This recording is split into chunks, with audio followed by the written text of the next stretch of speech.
tidak ada yang paling menggirangkan orang ketika mati melainkan terus mengalir pahala.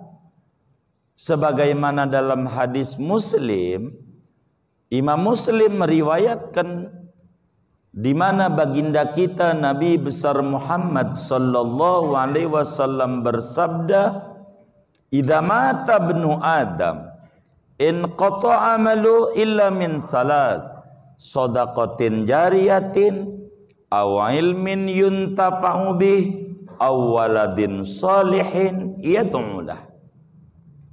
Bila manusia mati, kata Nabi, maka putus aktivitas ibadahnya, perbuatannya nggak ada.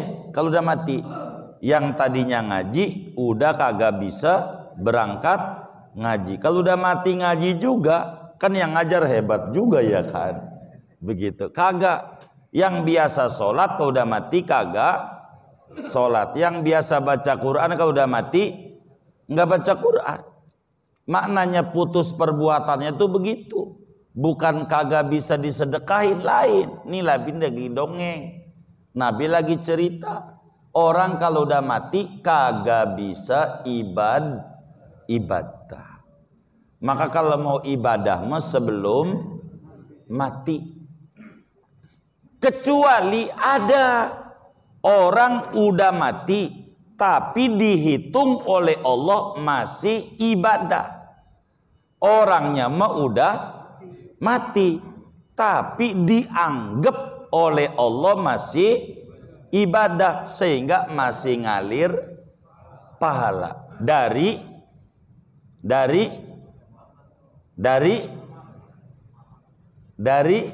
diri sendiri. Tidak ngomongin bagaimana orang lain ngasih, lain, bukan ini materinya. Ada orang udah mati masih dianggap ibadah, sehingga masih ngalir dari diri sendiri. Ibadah yang dilakukan masih hidup, sampai mati masih dapat transferan, ganjaran dari diri sendiri. Tiga ini bukan harga mati. Tiga ini dalam hadis ini masih banyak, ada 11-an hadis ini, karena hadis bukan ini aja. Satu, sodaqah jariyah, gitu. Sodaqah jariyah, wakafin tanah buat Masjid Al-Madinah, terus saja dapat ganjaran. Sebanyak orang yang menggunakannya, dipakai sholat sebanyak itu dia dikasih, pakai dia ngaji sebanyak itu yang dia dapat. Dari dia yang wakaf karpet begitu, dapat terus. Kipas dapat semuanya, selama masih dimanfaatkan. Karena ada virus digulung karpet, kagak dapat ganjaran. Karpetnya digulung, lah kagak manfaat, kagak dapat ganjaran. Maka yang ngegulung-gulung karpet itu bakal dituntut di akhirat, begitu. Karena kuburannya yang tadinya terang jadi gelap. Siapa ini yang gulung? Malaikat jawab, marbot.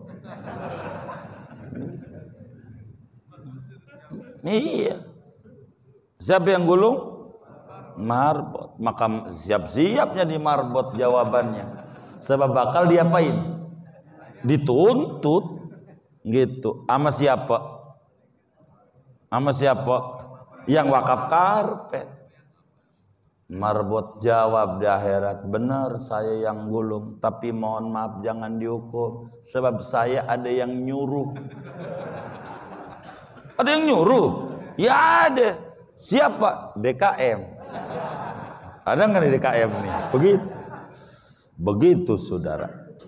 Nah, siap-siap tuh DKM jawabannya. Ketika dipanggil tuh DKM, iya benar saya nyuruh dia, tapi jangan disalahin ya Rob, saya ada yang neken. Siapa yang nekenmu? RT. Ada RT nggak nih? Tuh ribetnya begitu tuh. Iya panjang urusannya. Jadi saya nggak mau terusin. Begitu. Tuh kayak begitu. Di antara sodako jariah yang paling tinggi ngarang kita. Sodako ilmu. Dimanfaatin sama kita. Kitab ini udah 1000 tahun. Masih dibaca. Berapa tuh ganjaran pengarang? Begitu. Tuh. Ngarepin ganjaran. Tuh sodako. Sodako jariah. Yang ngalir terus. Namanya wakaf. Wakaf itu sodako jariah. Sodako yang pahalanya ngalir terus. Enggak berhenti-berhenti. Gitu. Itu namanya wakaf. Kedua, ilmu yang manfaat. Ngajarin ilmu manfaat. Begitu. Ngajarin ilmu. Ngarang kitab manfaat. Saudara bisa tahlil, ajarin tuh orang tuh tahlilan tuh, ajarin. Jadi nanti nih orang yang kita ajarin tuh mimpin tahlil, kita mati, dapat ganjaran dari dia. Dia ngajarin lagi, dapat terus, multi level marketing. Ganjaran. Begitu. Jangan pelit. Bang, apaan? Ajarin gua tahlilan. Orang bisa. Ntar lu saingan gua lagi. Begitu kan tadi. Ini kagak benar. Begitu. Ajarin aja. Mengapa? Kayak begitu. Ente bisa ratiban, ajarin. Begitu. Ilmu tuh manfaat. Ente bisa bengkel, ajarin orang belajar bengkel. Karena ilmu tuh bukan gini doang. Kita bisa bengkel, ada orang, bang ajarin saya bengkel. Boleh. Yang kita ajarin maju bengkelnya. Dia ampe punya duit banyak bangun masjid, kita dapat ganjaran dari ilmu. Ente bisa masak, ajarin. Ente bisa masang kembang tuh, karangan-karangan bunga tuh, ajarin. Jangan takut. Jangan takut. Jangan. Apa aja. Ajarin. Apa aja. Jangan takut. Begitu. Ilmu itu manfaat. Ilmu itu manfaat. Begitu. Manfaat. Ajarin. Yang kita ajarin. Begitu. Maka ketika Nabi ditanya tentang Sayyidina Umar, di dalam kitab Nasul Ibad, Syekh Nawawi Al-Bantani jelasin, masih ada halaman-halaman awal. Nabi ditanya, ya Rasulullah, bagaimana ganjaran Umar bin Khattab tuh? Segede apa? Ada orang nanya tentang ganjaran Sayyidina Umar. Kata Nabi, andai pohonan dijadikan pena buat nyatet, air laut dijadikan tinta buat nulisnya, ampe kering tuh lautan, ganjaran Umar belum habis ditulis. Begitu ganjaran Umar.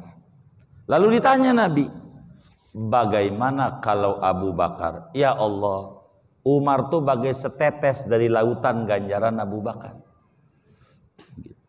Enggak gitu. Berapa orang yang Islam gara-gara Abu Bakar? Bisa jadi datuk-datuk kita Islamnya gara-gara Abu Bakar. Berapa orang kan kita nggak tahu nih. Berapa orang dari Abu Bakar punya ajaran? Itu begitu. Jadi ilmu tuh manfaat. Ajarin, bisa apa aja, ada orang pengen belajar, ajarin. Begitu, ajarin. Begitu, ajarin. Begitu, ajarin. Kalau enggak payah. Begitu, ada orang diajarin, bang, bagi tuh orang lain tuh. Jadi enak hidupnya. Nanti bagi gitu, bagi konten kayak sama orang tuh, ganjarannya besar gitu. Kata dia, ogah ngaji kagak, enak banget dia.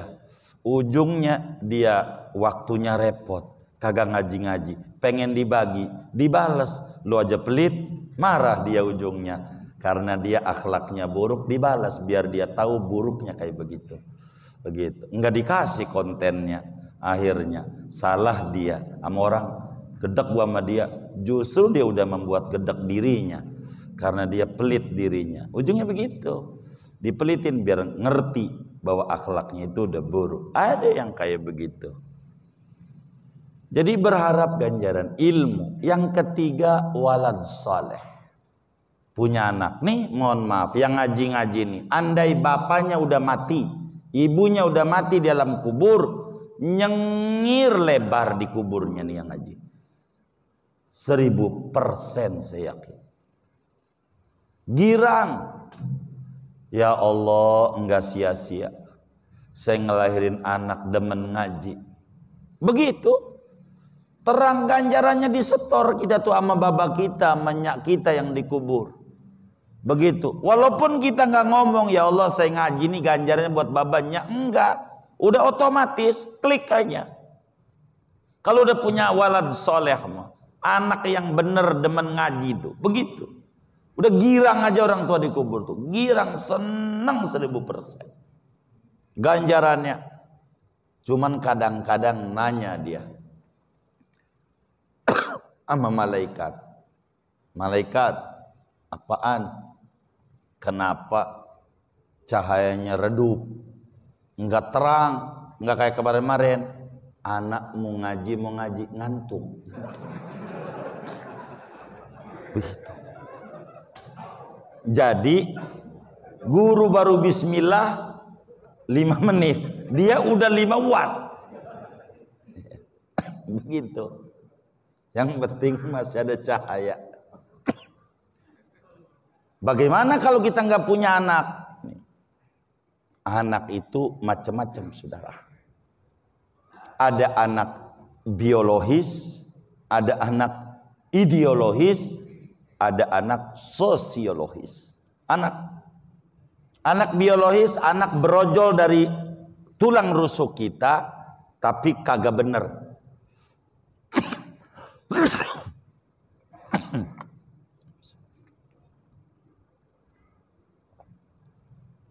Enggak bener. Suruh ngaji susah banget, bengal banget.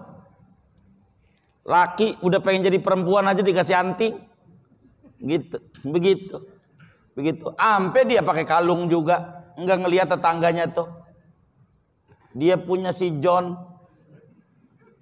pakai kalung juga, nyontoh dia. Laki-laki pakai kalung juga. Udah belum? Belum. Nah, begitu. Tuh, Bang Haji Wahab aja udah diri. Udah belum? Oh belum. Jadi anak biologis itu brojol dari kita tapi enggak mengikuti titah kita. Itu bukan anak kita. Bukan. Karena enggak ngasih manfaat. Namanya anak sialan. Anak cuman makan duit kita doang tapi tidak menghargai kita. Ada anak ideologis, anak yang ikut garis baba. Babanya demen ngaji, anaknya demen ngaji. Nih, ini yang walad soleh. Jadi, anak ideologis. Yang ketiga, anak sosiologis. Kita orang gak punya anak. Tapi kita biayain tetangga kita yang miskin. Pok, saya yang biayain. Tinggal sama Mpok. Berapa biar sekolahnya? Semuanya saya. Sampai sukses. Kita sekolahin orang, ampe sukses. Orang tuh nggak lahir dari rahim kita, tapi kita biayain sampai sukses, sampai jadi sarjana, sampai kerja. Pas kerja jadi direktur, gaji gede, bangun masjid, kita dapat ganjaran dari anak sosiologis. Jangan sedih kalau kita nggak punya anak. Ambil anak tetangga, tapi jangan nyantun yatim 10.000, nyelip doang di gigi, sekolahin, sampai sukses, nggak usah ribuan, atu aja, sampai sukses. Udah sukses semua terserah, dia mau baik kayak sama kita, mau udah sukses mau ngelawan kayak sama kita, nggak syukur urusan dia. Yang penting kita nyari ganjaran nama Allah. Inilah thaliban lis-shawab. Raghiban ilallah, lagi juga ingin sekali diberikan taufik kebenaran.